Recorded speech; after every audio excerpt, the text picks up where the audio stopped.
כבר בנינו יסודות ובית לאומה, כבר חרשנו השדות שבים האדמה, כבר כבשנו השממה, גם זרענו בדמעה, לחץ מחלן אמרנו אהלן. כבר פלטנו אוניות מכל ארצות תבל, ומזגנו גלויות מכוש ועד בבל, כבר חידשנו את הברית עם העם והעברית, ולגלויות כולם אמרנו אהלן.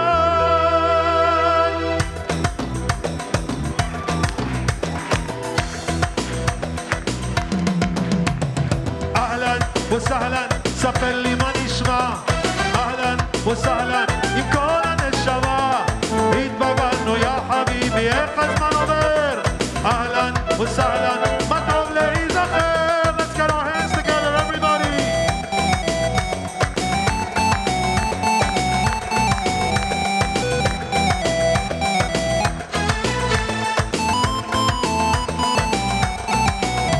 כבר למדנו איך להיות כמו כל העמים, וידענו איך לחיות באלף פעמים, דתיים, חילונים, ספרדים, אשכנזים, מאילת ועד גולן, אמרנו אהלן, אהלן וסהלן, ספר לי מה נשמע, אהלן וסהלן עם כל הנשמה, התבגרנו יא חביבי, איך הזמן עובר, אהלן וסהלן, מה טוב להיזכר.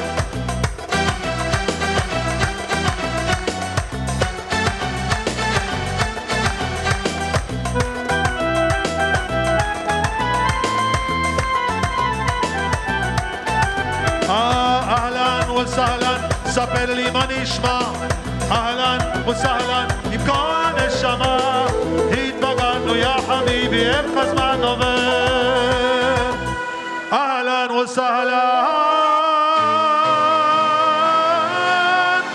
מה טוב להיזכר.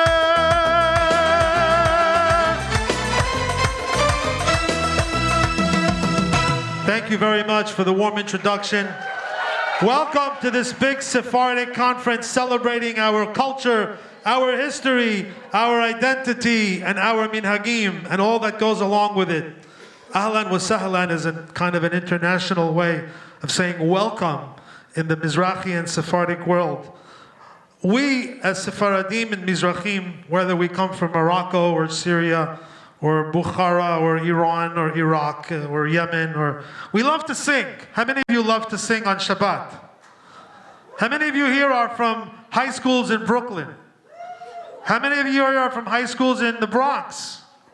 Okay, very nice. Beautiful, beautiful. Do we have SAR? Do we have Flatbush Yeshiva?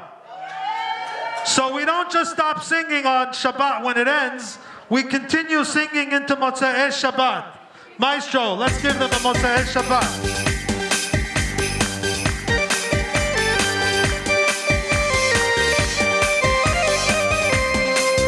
Feel free to put your hands together and sing along with the chorus, everybody.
you are familiar with this melody.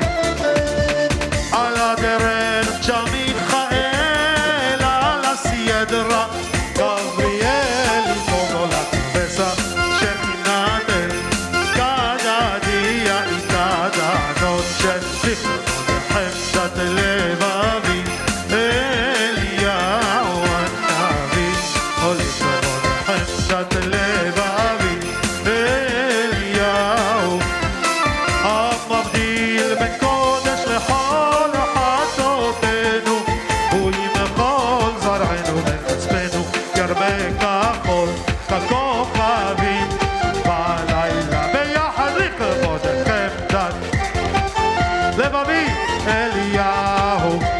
One more time, לכבוד חמדת אליהו הנביא, לכבוד חמדת לבבי, אליה.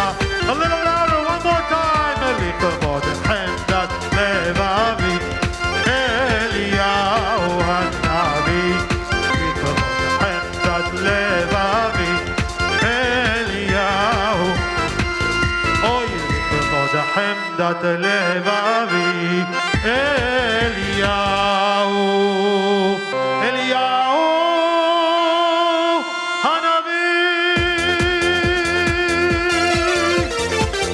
Thank you very much. You're a wonderful, wonderful audience.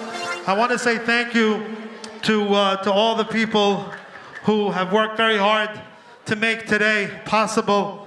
Barosh Barishona, my dear friend who I know for many years from Bar-Ilan University, Professor Ohayon, for all his dedication to bringing Sephardic culture here to the United States, to North America. Thank you very much.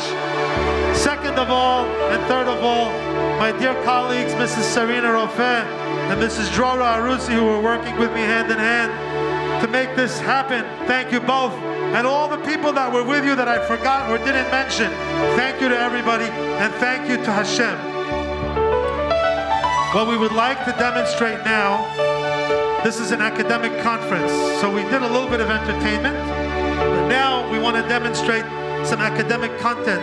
In the world of Sephardic liturgy, in the world of Sephardic cantillation, there is a universal melody which is used when you will all be brides and grooms in the near future. I'm going to share this melody.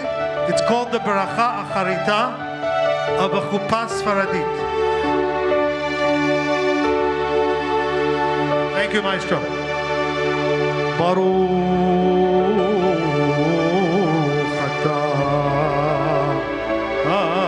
Hashem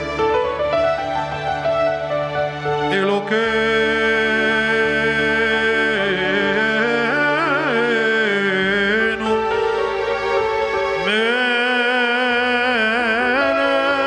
melech haolam asher bara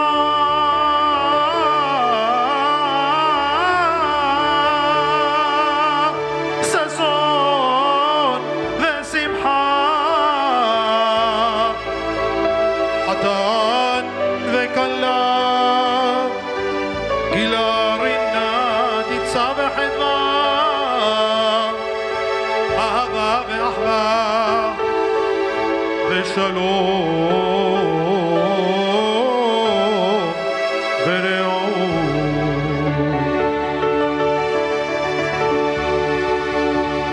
בין עמונה אלוקינו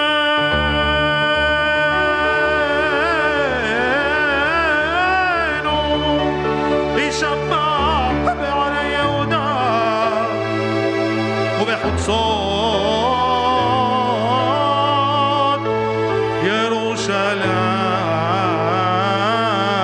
ירושלים כולם ביחד כל ששון כל שמחה כל חתן כל כלה כל ששון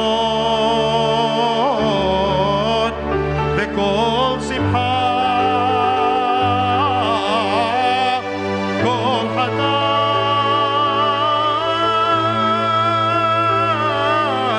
וכל כלה כל מצהלות חתנים מחופתם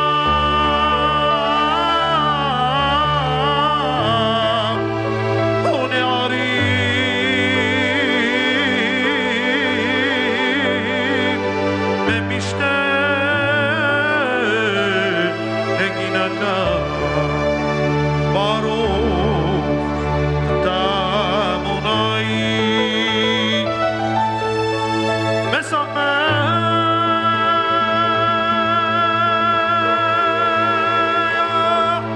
חתן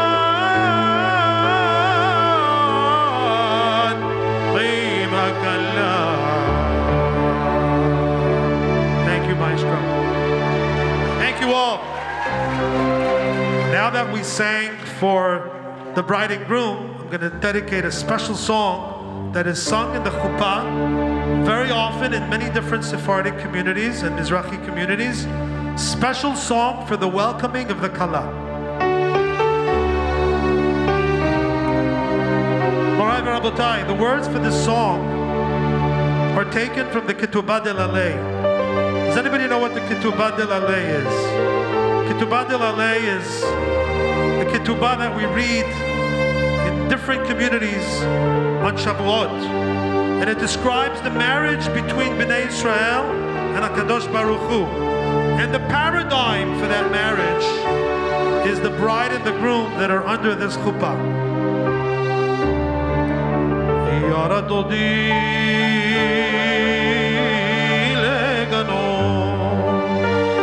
le'arunot besamo le'itale simbat nedim ולפרוס עליה סוכת שלמה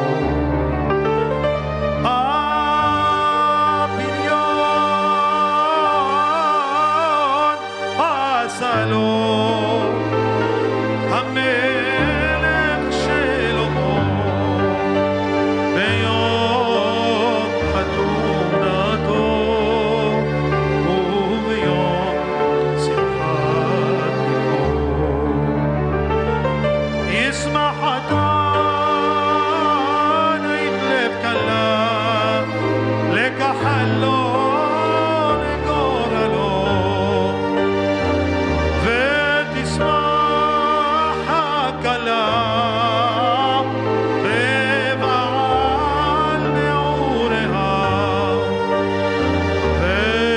ותאמר לבעלה לו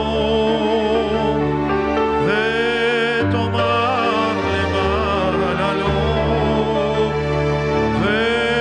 ותאמר לבעלה לו אשרי העם שככה לו.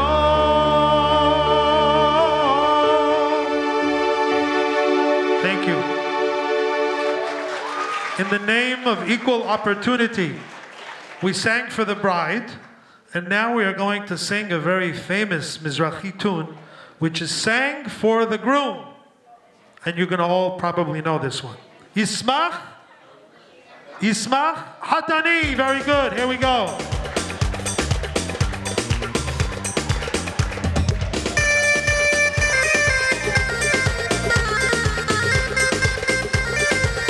Feel free to jump in your seats, clap your hands, and dance while you're seated.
Again, here we go. Laila, Laila, Laila, Simcha Gdola, Laila, Laila, Laila, Laila, Simcha Gdola, Laila, Laila, Laila, Simcha Gdola, Laila, Laila, Laila. I don't hear everybody from Plaza Yeshiva. Here we go. Laila, Laila, Laila, Simcha Gdola, Laila, Laila, Laila, Laila, Simcha Gdola, Laila, Laila, Laila. גדולה לילה עוד יישמע בערי יהודה ובחוצות ירושלים עוד יישמע בערי יהודה ובחוצות ירושלים כל ששון וכל שמחה כל חתן וכל כלה כל ששון וכל שמחה כל חתן וכל כלה الليلة الليلة الليلة سهرتنا حلوة الليلة الليلة الليلة الليلة سهرتنا حلوة الليلة الليلة الليلة سهرتنا حلوة الليلة الليلة الليلة الليلة سمحة גדולה الليلة الليلة الليلة الليلة سمحة גדולה الليلة الليلة الليلة שמחה גדולה שמחה גדולה לילה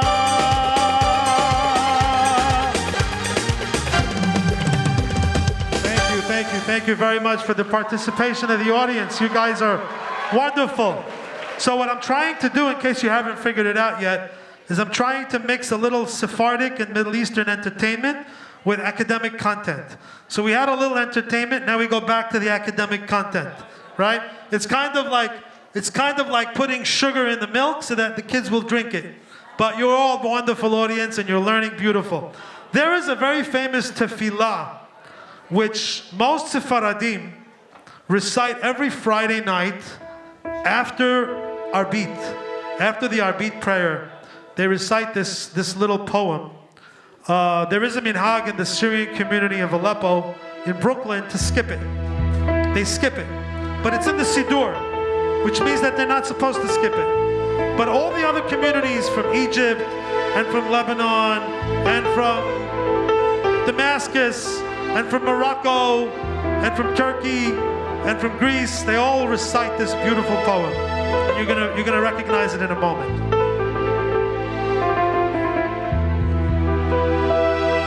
יגדל אלוהים חי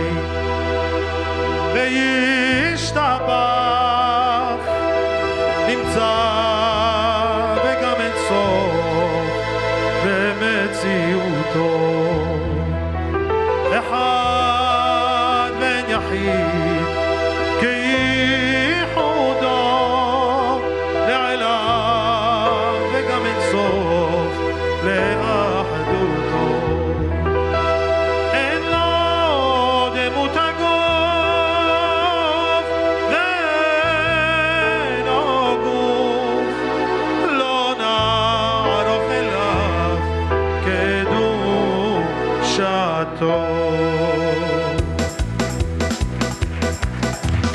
יגדל אלוהים חי וישתבח נמצא וגם אין צאת למציאותו אחד אין יחיד כייחודו נעלם וגם אין סוף לאחדותו אין לו דמות הגוף ואינו גוף לא נערוך אליו קדושתו קדמון לכל דבר אשר נברא ראשון ואין ראשית לראשיתו.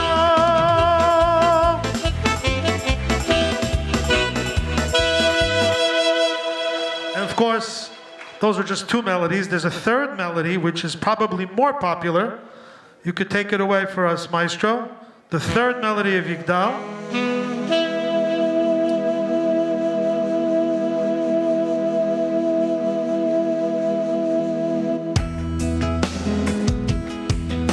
Yigdal Elohim Chai Ve'yishtabach Nimtza Benet El מציאותו אחד בן יחיד כייחודו נעלם וגם אין סוף לאחדו. Let's try it together.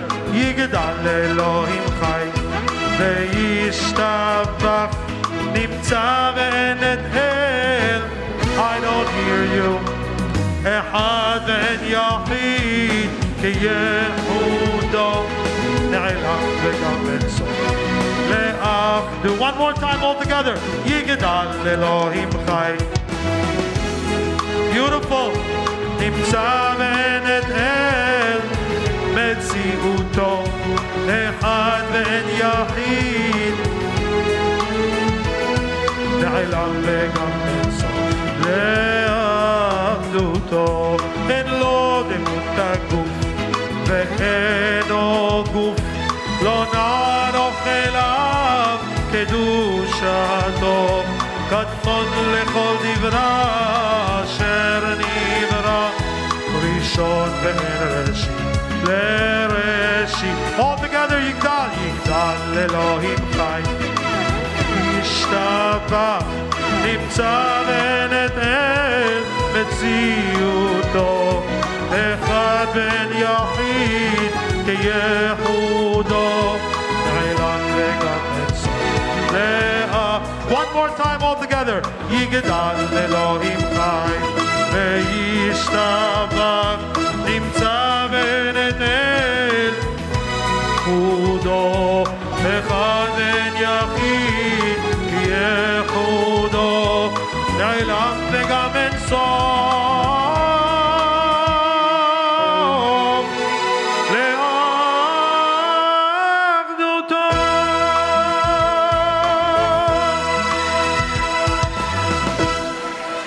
Now you're all thinking, okay, enough with the slow music, Rabbi. Let's get rocking and rolling. There's a very famous song that when I was your age, I used to listen to again and again and again. And it was from a very famous Chazan in the Sephardic world who was born in Morocco. But he also sang in the Syrian community in New York. And he sang here in Carnegie Hall in Manhattan in the 1970s. A very famous Chazan. He inspired dozens and dozens of other chazanim throughout the years. Does anybody know his name? Who said Joe Amar? All right, we're going to do this one in memory of Joe Amar. This is a song that I remember him singing since I was 6 years old. He made it famous. The words are taken from Shir Hashirim.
מוצלח בבן ישי, רבת בני עמון. Shalom לבן דודי, everybody, שלום לבן דודי, הצח והאדמון. A little louder.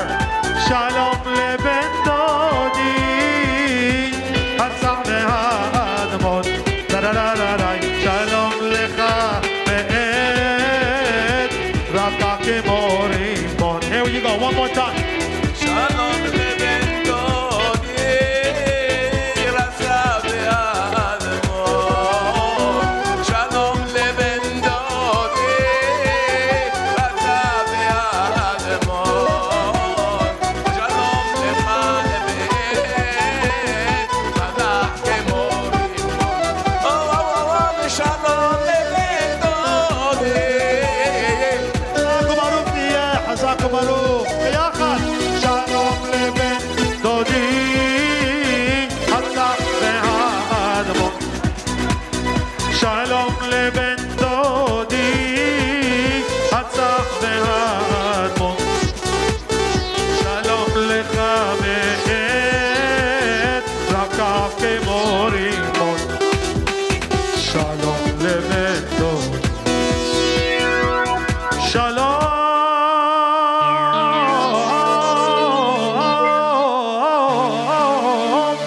לבן דודי.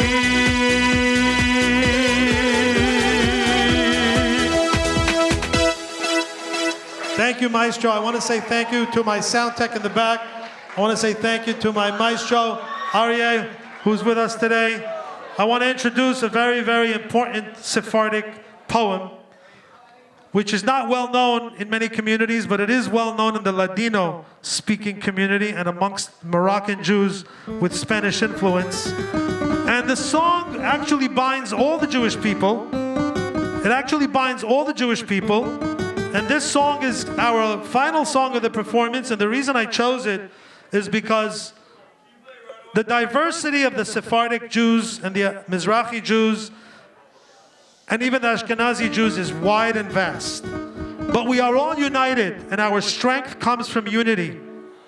And it comes from the fact that we are all the children of who? Avraham Avinu, Padre Querido.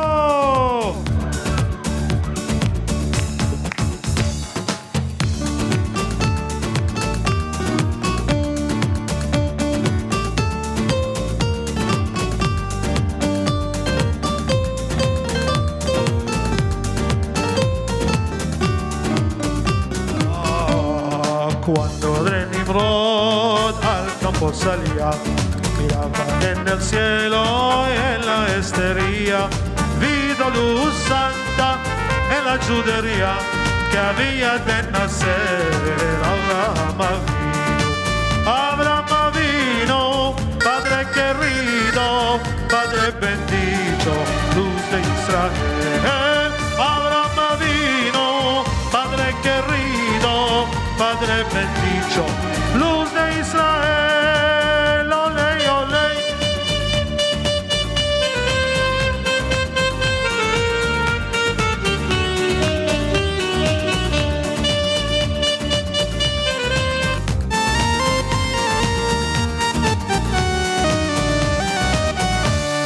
Cierto lo haremos al verdadero.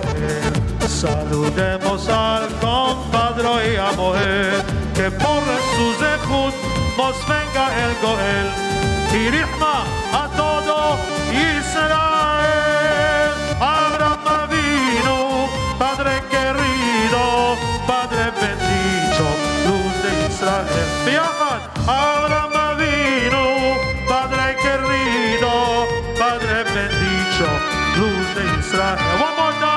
Abraham Avinu, Padre querido, Padre bendito, luz de Israel. Abraham Avinu, Padre querido, Padre bendito. Ole, ole, ole, ole, ole, luz de Israel.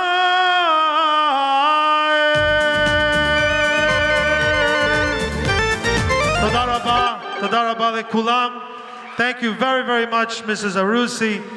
Thank you very much, Mrs. Rofeh, Professor Ohayon, and all the team who worked on that. Beruchim v'chazakim tihiyu. Toda rabba.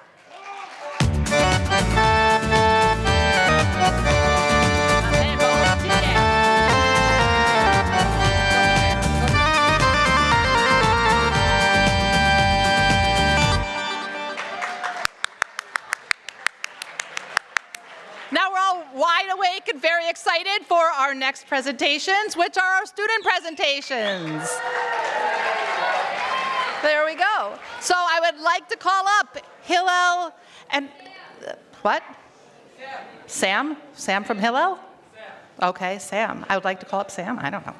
I would like to call up Hillel to please do your presentations.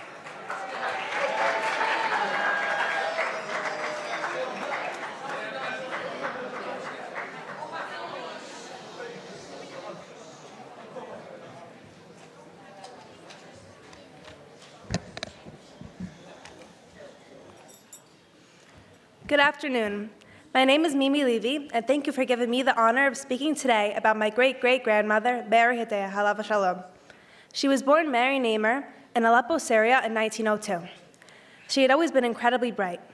She went to the French Alliance in Aleppo, and then, at 15, was invited to a program in Paris, one where she would be sponsored to go to. However, her mother would not allow her to attend because she was too young. But her age did not stop her from getting married and moving to America, which she did not long after. My great-great-grandfather, Harry Hidayah, had established himself in America, building up a retail store for children's clothing, and now he headed back to Aleppo to find a wife. There, he handpicked Mary, who he quickly married and took back on a boat to New York. Here are some pictures of them together. In America, she was completely alone. She had left her parents and her siblings, and now had no one in this new country. But despite having no relations in America, the Syrian community was there to help her. She formed strong friendships, and through the help of these friends, learned how to cook and speak English. She never stopped missing her family, but now she was no longer alone. She settled with Harry in Brooklyn, and before she even turned 16, she had twin sons, Joe and Eddie. Her parents, being in Aleppo still, sent over a shawl for the bris. My family still has this shawl, and it is worn whenever we have a bris in the family. This picture is both of my grandmothers wearing the same shawl to my brother's bris that Mary wore to her sons in 1917. Over time, her family grew and grew until it reached where it is today. And as it grew, she made sure to impart many lessons to her children and grandchildren. To her, the biggest lesson she could teach is the importance of education. She had always been a big reader, always valued education above all, and so she always made sure that each member of the family learned this lesson, especially the woman. Later in life, she said that she wished to be remembered for her knowledge and wit, not only her cooking and hospitality. Day by day, my entire family finds more to learn from her, and she even continues to teach us lessons from Olam Haba. Thank you.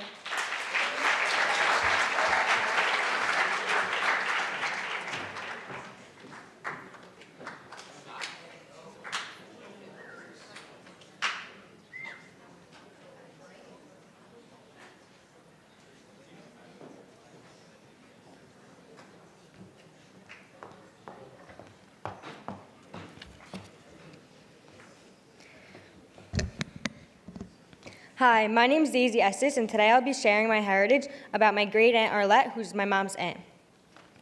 Before coming to America at 6 years old, my great-aunt Arlette was 12 years old when she left Egypt with her family. Under King Farouk, she had a beautiful life in Egypt growing up. She had a lot of money and a very big house there. She first went to a Catholic boarding school because I had the best education, and then after 6 years, she switched to a Jewish school where she learned 4 languages: Arabic, French, English, and Hebrew. In 1956, Gamal Abdel Nasser became in control over Egypt, which included her town, Alexandria. The night that Jews started to get kicked out from their homes, she remembered leaving the movie theater with her older brother and getting called Dirty Jew while people threw stones at them. Her father was taken into prison, and the government made the rest of their family leave with only $10 in their pocket. They soon arrived in Italy to stay there for 2 weeks, and later moved to Israel and lived in Tel Aviv for 2.5 years. They lived all together in one long room. They had no electricity, no toilet, no running water, and their table only had 2 chairs to sit in. These conditions were drastically different from my aunt's life in Egypt, and it was very hard for her to live like this. She went to a mושב at age 14. Her and girls her age worked together and rotated their jobs every 2 weeks, doing things like picking cotton from hot fields, picking peanuts, and washing dishes in the kitchen. She claims this was very fun for her since she was around all girls her age. As she got older, she wanted to join the army, similar to what her brother was doing. He was in the police force and border control between Israel and Syria. When her mother heard that she wanted to do this, she did not approve and did not sign the papers to allow her to go. Finally, about 3 years after of traveling around, she finally made it to America with her sisters and her mother. Her father and brother came later that year. She came to Brooklyn, and her uncles, her mom's brothers, took them under their wings, helped them pick out an apartment, and gave them work in their store, which was a clothing shop on 5th Avenue. Her whole family worked besides their mother and their youngest sister, my grandmother, who was only 6 years old at the time. My aunt worked 10 to 12 hours a day and then went to school at night. A few years later, she got married. Compared to the luxury of Egypt, it was very hard for her here since she had to start from scratch, be wise with her money, and make new friends. Fast forward to recent times. 3 years ago, in 2022, my great aunt, her sister, and her brother all brought their kids and went back to Egypt. She visited the land, like going on a boat on the Nile and seeing the pyramids, along with seeing places she used to go when she was growing up there, like her old shul and school. I was so amazed to learn about my aunt's story and all that she had been through. I learned that she had so many things in Egypt that were taken away without warning. It taught me to be so grateful for what I have, especially my family. Thank you.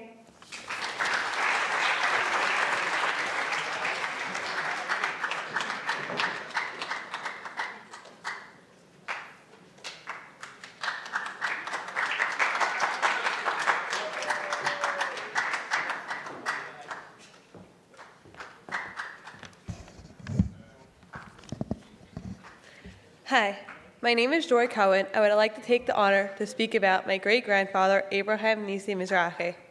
Allah Shalom. Abraham was born in 1927 in Hebron, Israel. He was a part of a family of 6, with his mom passing away while giving birth to twins. 2 years after he was born, he had already had to survive the Hebron massacre of 1929, where his great-aunt and uncle were murdered on that day by Muslim terrorists. His father, Nisi Mizrahi, who is now living in a new city as they were evacuated out of Hebron after the massacre, wasn't able to support all of his children.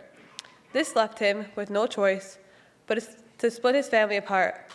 Abraham had to live with his grandparents and Aunt Joya Simchon, as well as his cousin Jacob Nimrodi. Abraham's cousin Yosef, son of Joya, joined the Irgun early and was captured by the British while acquiring weapons, resulting in a death sentence.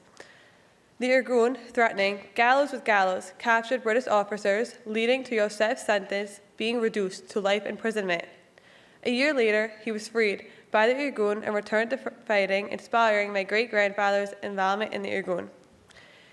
Abraham was involved with the Irgun from a very young age.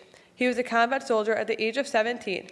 Abraham was the man responsible for driving the truck with the bombs and the milk cartons from Tel Aviv to Jerusalem when the King David Hotel was bombed. During a siege around Jerusalem, Abraham was responsible for delivering supplies to the people trapped in Jerusalem. He drove on a dirt road known as the Buma Road to avoid getting caught. Eventually, they were caught, and he got stuck in the old city of Jerusalem, surviving with barely any food or ammunition. He survived eating grass called malocheye. In another mission that was top secret, he lost his left eye from a bullet ricochet. A few years later, when they were stuck in a siege, Abraham fought in the Irgun from 1946 to 1948, and in 1949, he fought as a sergeant. This was a very difficult time for Abraham, since the Irgun disbanded and joined the IDF. He felt his mission was done, and it was time for him to find what he called the better future.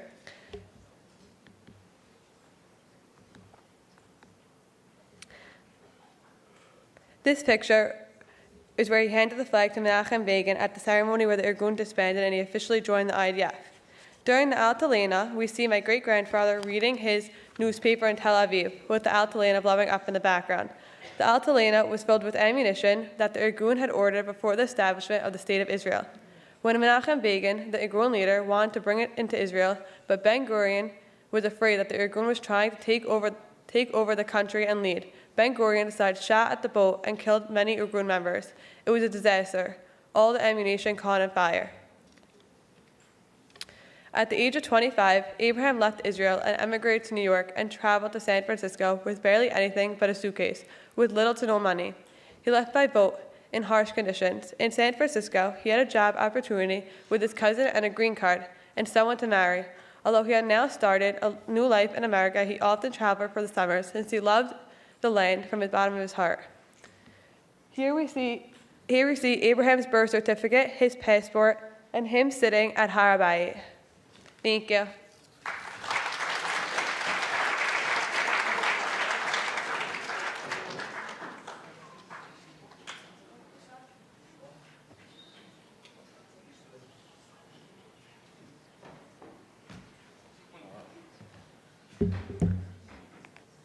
All right. Hello. Hi, I'm Stephen Franco. I'm going to talk. So what happens is that the USSR breaks down. They need money.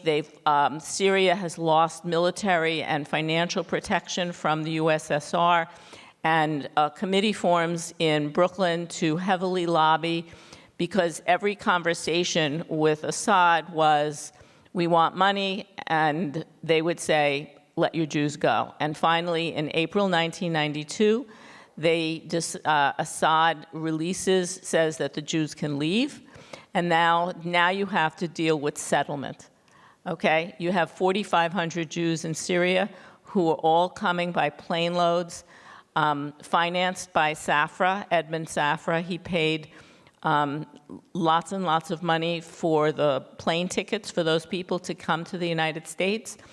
He would not allow them to go, Assad would not allow them to go to Israel. They came to the United States, to Brooklyn, and had to be settled. You had help from Nayana, from Hayes, from the Sephardic B'Kor Halim. UJA raised $26 million for settlement. So a lot was going on, and it involved a resurgence of Judeo-Arabic culture in our Brooklyn community. And with that, I will turn it back over to Drora. I know I skipped through a lot. We are rounding out our program now, and we appreciate those who are still here and those who are watching afterwards. We've talked a lot about things that happened in the Arab lands and things that happened on the way. And there's one thing we didn't touch upon, and we're going to touch upon now, is there were transit camps. There were transit camps, I'm sure many of you heard, in Israel once they got there, but there were also transit camps in the different places, and one of them that is very well known is Chashed in Aden, or maybe not as well known as it should be. So we're going to hear from Dr. Benjamin Berman Gladstone, who is the postdoctoral fellow at Columbia University's Institute for Israel and Jewish Studies. His work has been published in Israel Studies, Middle Eastern Studies, Jewish History, and other journals. And he's currently working on his first book project, Descent and Migration in a British Colony, how Adani Jewish leaders negotiated, protested, and blackmailed their way to Operation on Eagle's Wings. Thank you, Benjamin.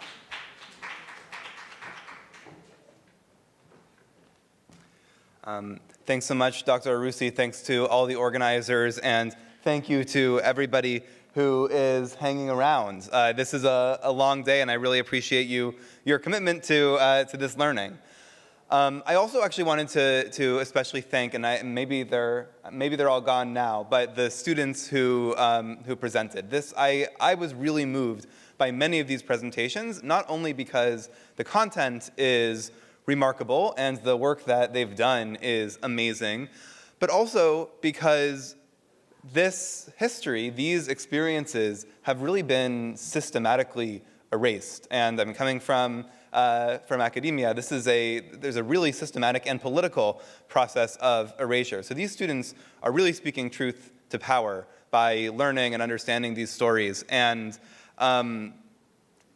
finally, also, Vicky Katz et al., if folks haven't gotten the chance to read this study, you should. conducted many surveys and qualitative interviews with students navigating the campus environment after October 7th, which at Columbia and before that NYU, we know a little something about. And the students who were really resilient and really able to stand their ground and their values were those who deeply understood their own families' heritage and experience and refugee experience, all the things that we heard these students talk about. So I just want to express gratitude to the organizers and the students for that work. Thank you to the students, yes. Okay, so I'm gonna be fast because we're all here past time.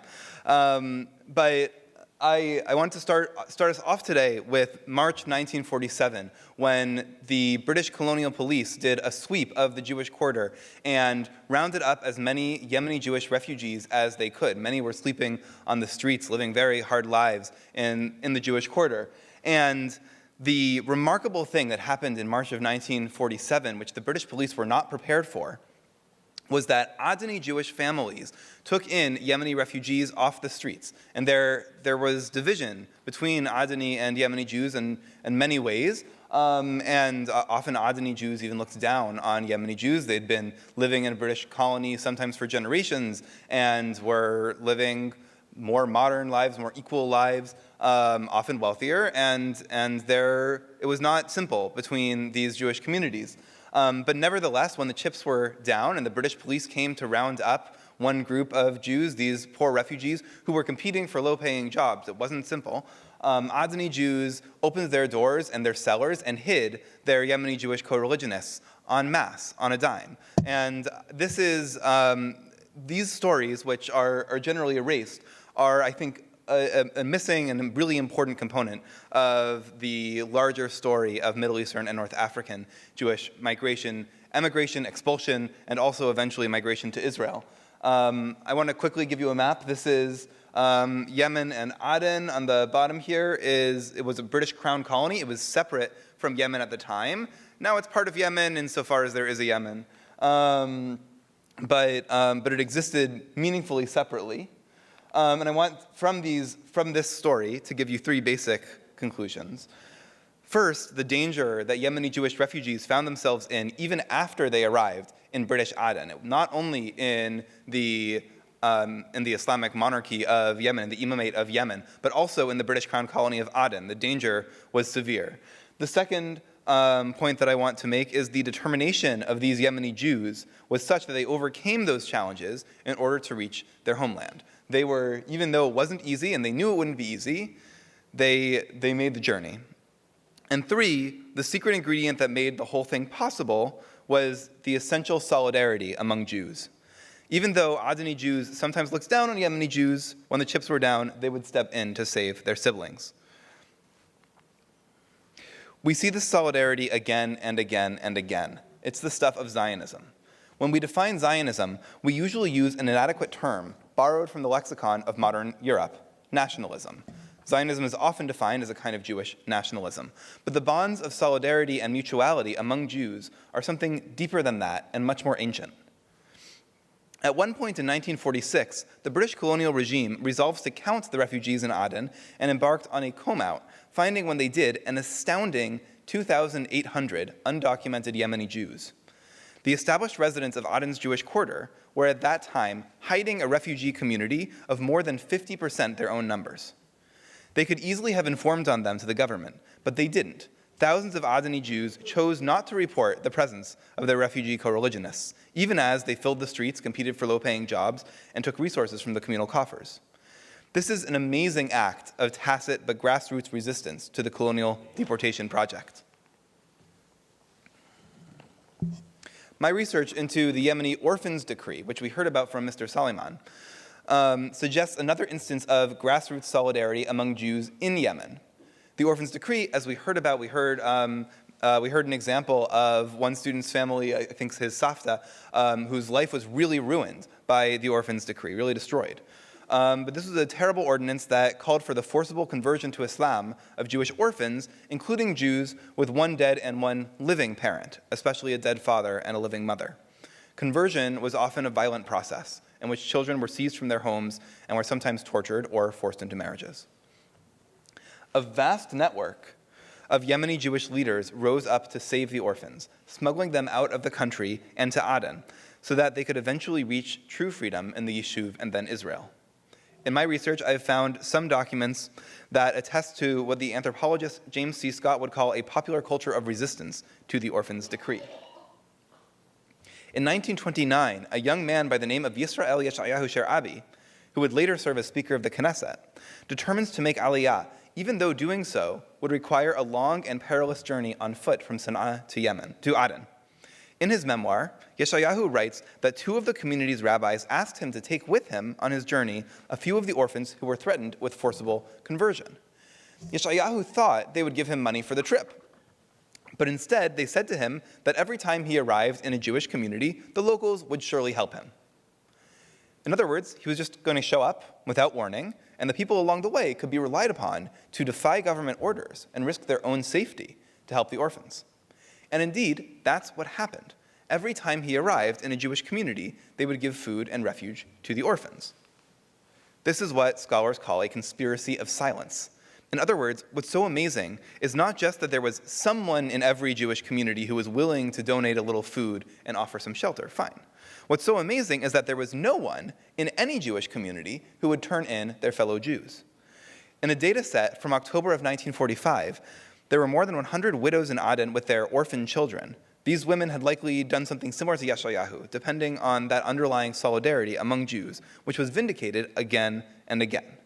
All of that solidarity made these journeys possible, but they did not make them easy. We've already learned a little bit about the British deportation program. The British colonists sought to keep Aden as Judenrein as possible, both by deporting Jewish refugees and by just making life very difficult for the Jews. They often denied them access to clean drinking water and made it impossible for them to start businesses, for example. Even the Hashed refugee camp, run by the American Jewish Joint Distribution Committee, was a very, very hard place to be. We have from the archives in Israel some amazing letters, like this one, by refugee community leaders in the camp who wrote about the suffering and sickness there, and who were fighting for the right to finally leave the camp and make Aliyah, which was the ultimate objective for which they had worked so hard and sacrificed so much. In this letter, they refer to their desperate hunger and the danger of the heat.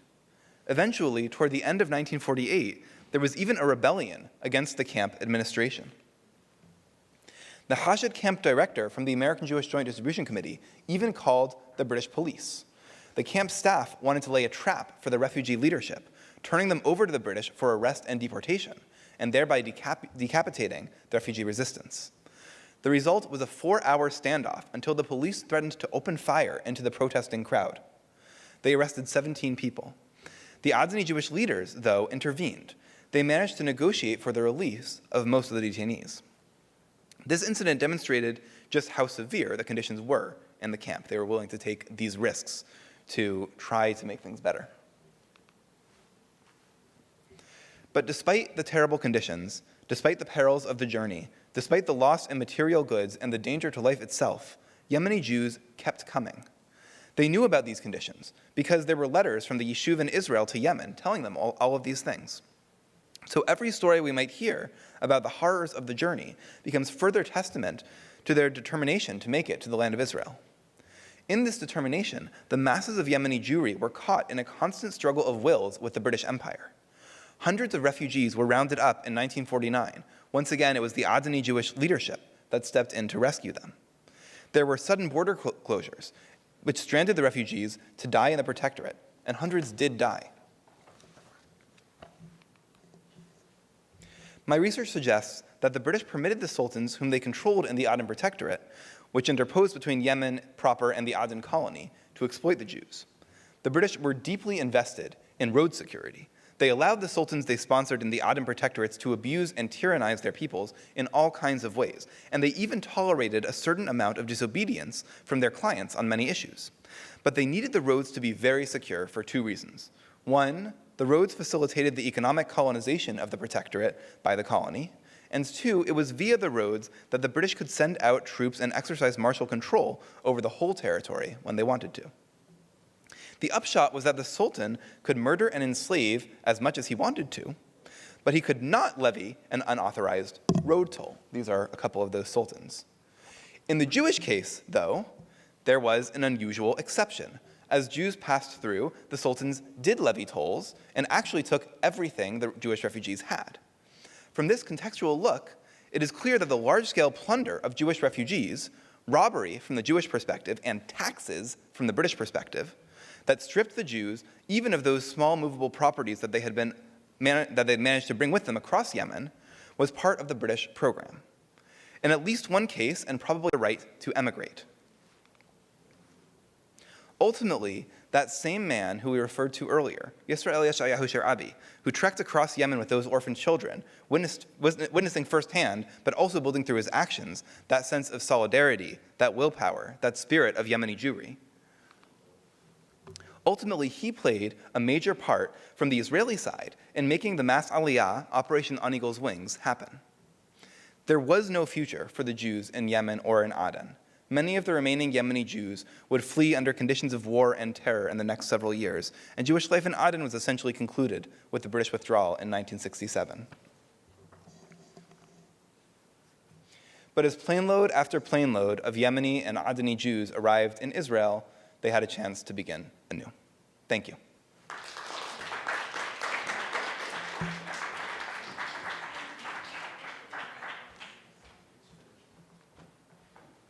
Thank you so much, Dr. Benjamin.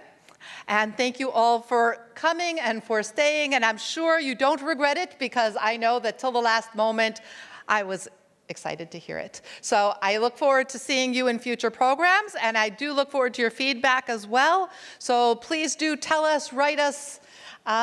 We do lots of programs, so thank you. And thank you to the museum again.